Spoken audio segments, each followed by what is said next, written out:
प्रिय विद्यार्थियों, आज के इस व्याख्यान में मैं डॉक्टर वीरेंद्र कुमार साहू आप सभी का हार्दिक अभिनंदन करता हूं, हार्दिक स्वागत करता हूं। आज मैं आपको पढ़ाने जा रहा हूं राम लक्ष्मण परशुराम संवाद, जो कि आपके पाठ्य पुस्तक क्षितिज भाग 2 के काव्यखंड का एक दूसरा पाठ है। इस राम लक्ष्मण परशुराम संवाद के रचयिता हैं गोस्वामी तुलसीदास जी, और वास्तव में यह राम लक्ष्मण परशुराम संवाद रामचरितमानस से लिया गया है। तो पाठ में जाने से पहले मैं संक्षिप्त में गोस्वामी तुलसीदास जी का जीवन परिचय आपको बताता हूँ। पहली बात तो यह कि गोस्वामी तुलसीदास जी के जन्म के संबंध में एक दोहा है, जिसका उल्लेख जो है रामचरितमानस में हुआ है। हालांकि ये दोहा आपके पाठ्य पुस्तक में नहीं दिया, मैं आपको बताना चाहूँगा। उनके जन्म के संबंध में दोहा है कि 1554 विषय कालिंदी के तीर और श्रावण शुक्ल सप्तमी तुलसी धैर्यशरी। विद्यार्थियों, 1554 की बात हो रही है। 1554 विषय कालिंदी के तीर, संवत 1554। तो पहले तो ये आपको बता दूं संवत क्या है।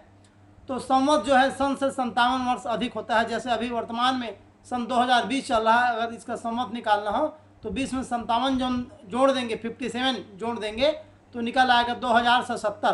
तो अभी विक्रम संवत चल रहा है 2070, अब ईस्वी सन है 2020। तो इस प्रकार से गोस्वामी तुलसीदास जी का जन्म जो होता है संवत 1554, और 1554 को यदि हम उसमें यदि 57 घटा दें तो सन उसका निकल आएगा 1497। और आपके पाठ्य पुस्तक में जो है 1532 दिया है, जो कि गलत है। उनका जन्म जो है 1497 में हुआ था। तो इस प्रकार से मैं फिर से आपको बताने जा रहा हूँ कि 1554 विषय कालिंदी के तीर और श्रावण शुक्ल सप्तमी तुलसी धैर्यशरी, अर्थात 1554 में 1554 श्रावण शुक्ल सप्तमी, 1554 में श्रावण मास के शुक्ल पक्ष के सप्तमी तिथि को गोस्वामी तुलसीदास जी का जन्म हुआ था। क्योंकि 1554 से और कालिंदी के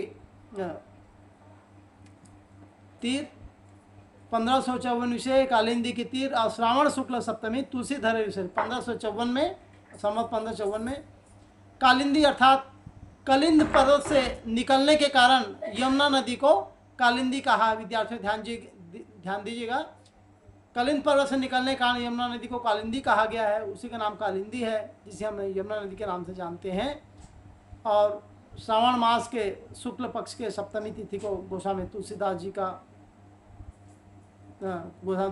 ने तुलसी धैर्यशरी अर्थात तुलसीदास जी अपना शरीर धारण किया था। तो मैं पुनः एक बार बताता हूँ कि 1554 से कालिंदी की तीर और श्रावण शुक्ल सप्तमी तुलसी धैर्यशरी। तो इस प्रकार से 1554 अर्थात सन होगा 1497, 1497 में उनका जन्म हुआ उत्तर प्रदेश के बांदा जिले के राजापुर नामक गांव में। और जैसे कि और जन्म के संबंध में यही उनका ये प्रामाणिक है। रामचरितमानस में भी, जिसे आप रामायण कहते हैं, इसका उल्लेख है। और जैसे आपके पाठ्यक्रम में लिखा है कि कुछ विद्वान उनका जन्म सोरो जिला एटा मानते हैं, जो कि सर्वथा गलत है। तुलसीदास जी का जन्म जो है राजापुर गांव बांदा जिले उत्तर प्रदेश में ही हुआ था। और इसी कड़ी में मैं आपको बताना चाहूँगा कि गोस्वामी तुलसीदास जी का बचपन जो है बहुत संघर्षपूर्ण था। और जीवन के प्रारंभिक वर्षों में वे माता पिता से उनका बिछोह हो गया, माता पिता बिछड़ गए। और कहा जाता है कि गुरु की कृपा से उन्हें राम भक्ति का मार्ग मिला, गुरु की कृपा से राम भक्ति का मार्ग मिला, राम की भक्ति करने को मिला। और वे मानव मूल्यों के उपासक कवि थे। और विद्यार्थियों कहा भी जाता है ना कि गुरु नहीं तो जीवन शुरू नहीं। तो इस प्रकार से उनके जीवन में शायद कोई गुरु मिले जिससे राम भक्ति का मार्ग उनका प्रशस्त हुआ। और मैं आपको बता दूं कि राम भक्ति परंपरा में गोस्वामी तुलसीदास जी अतुलनीय है।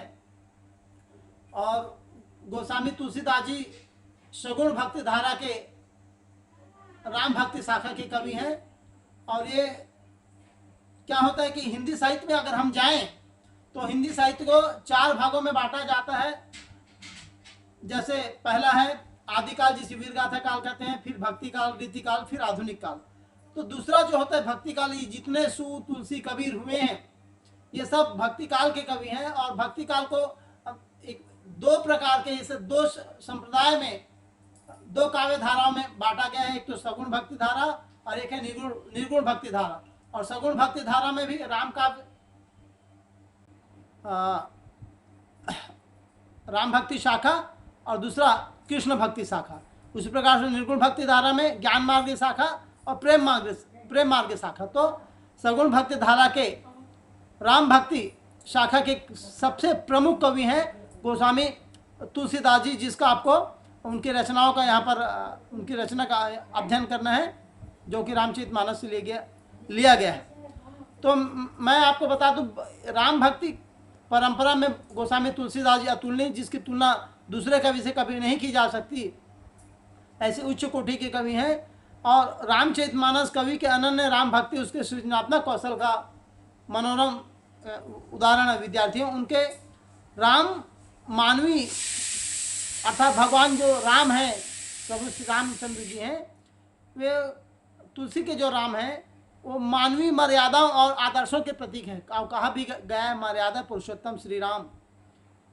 तो बड़ा एक अनुपम लगता है। और जिनके माध्यम से तुलसी जी ने नीति, स्नेह, शील, विनय, त्याग जैसे उदात्त आदर्शों को प्रतिष्ठित किया है कि अपने आदर्शों के माध्यम से, उनके तुलसी के आदर्शों के माध्यम से नीति, स्नेह, शील, विनय, त्याग जैसे कई उदात्त आदर्शों को प्रतिष्ठित किया। मानव मूल्य वो इस समाज को दिए हैं।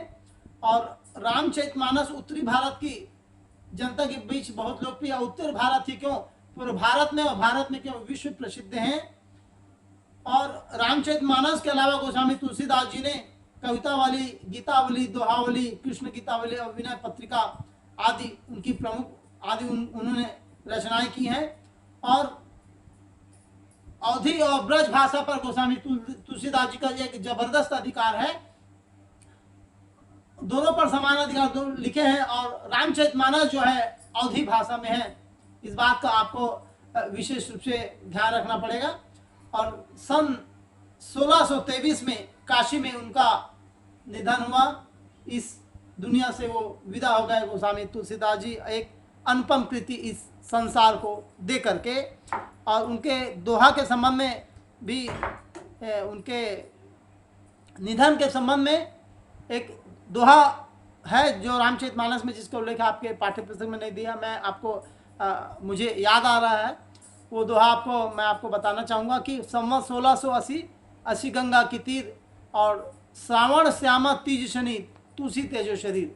अर्थात संवत 1680 अर्थात संवत 1680 और 1680 का अगर हम 57 वर्ष घटा के सन निकालें तो वो होगा सन 1623। ये आपके पाठ्य पुस्तक में एग्जैक्ट उनका निधन का जो सन है वो सही दिया हुआ है। तो संवत 1680 अस्सी गंगा की तीर, अस्सी गंगा मने गंगा नदी, बनारस काशी में अस्सी घाट है, वहाँ पर आप जाएंगे देखेंगे अस्सी घाट है। वहाँ पर संवत 1680 अस्सी गंगा की तीर, गंगा नदी अस्सी घाट में। और श्रावण श्यामा तीज शनि, श्रावण मास के श्यामा मने कृष्ण पक्ष तीज तिथि और शनिवार दिन को तुलसी तेजो शरीर, अर्थात तुलसीदास जी ने अपना शरीर धारण किया था कि संवत 1680 अस्सी गंगा की तीर और श्रावण श्यामा तीज शनि तुलसी तेजो शरीर। इस प्रकार से निधन के संबंध में उनका ये दोहा है। तो विद्यार्थी मैं आपको बता दूं कि तुलसीदास जी ने रामचरितमानस की रचना अवधी में और विनय पत्रिका और कवितावली की रचना जो है ब्रज भाषा में की है। उस समय पृथ्वी सभी काव्य रूपों को तुलसी की रचनाओं में देखा जा सकता है, जिस उनके तत्कालीन समय में जो काव्य के रूप थे उनकी रचनाओं में झलकता है। और रामचरितमानस का जो मुख्य छंद है वो चौपाई है, चौपाई छंद में लिखा गया है, क्योंकि छंद के कई प्रकार होते हैं। तो ये चौपाई छंद है और बीच बीच में दोहा, सोठा, हरि गीत का आदि छंद हमको मिलते हैं। और विनय पत्रिका जो है इसकी रचना गेय पदों में गाने योग्य पदों में हुई है। और कविता वाले हम देखते हैं उनकी रचनाओं में कविता वाले भी सवैया कवित्व छंद की छटा देखे जा सकते हैं। उनकी रचनाओं में प्रबंध मुक्तक और दोनों प्रकार के काव्यों का उत्कृष्ट रूप है। अब विद्यार्थियों मैं आपको बता दूं, ये संक्षिप्त रूप में गोस्वामी तुलसीदास जी का जीवन परिचय मैंने आपके समक्ष प्रस्तुत किया।